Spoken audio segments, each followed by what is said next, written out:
अहम खबर आपको दें कि मलिर के इलाके सुखन दहशतगर्द का गैर मुल्की शहरी पर हमला नाकाम बना दिया गया है। सिक्योरिटी पर मामूर पुलिस एहलकार ने फायरिंग करके दहशतगर्द को हलाक कर दिया।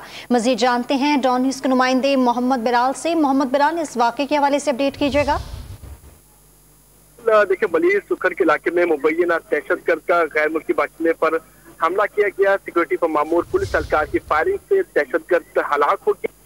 फायरिंग के तबादले में एक पुलिस कांस्टेबल भी जख्मी हुआ है। पुलिस हुकाम की जानिब से मौका सामने आया है कि वाकया पाक चाइना शिपयार्ड के करीब पेश आया। बज़ाहिर लगता है कि दहशतगर्द ने खुद कुछ जैकेट पहन रखी है। बम पिस्तौल स्पॉट को मुआयने के लिए तलब कर लिया गया है। पुलिस की जानिब से गैर मुल्की बाशिंदे को सिक्योरिटी फराहम की गई थी। हलाक दहशतगर्द के कब्जे से SMG और दीगर सामान भी बरामद हुआ है। पुलिस की भारी नफरी वकूफ पहुंच चुकी है और तमाम तर जो शवाहिद है वो भी इकट्ठे करने का सिलसिला जारी है, जबकि बम डिस्पोजल स्क्वाड भी तलब कर लिया गया है। जी, गैर मुल्की शहरी की सिक्योरिटी पर मामूर पुलिस एहलकार की फायरिंग से दहशतगर्द हलाक। तफसीलात दे रहे थे मोहम्मद बिलाल, आपका बहुत शुक्रिया।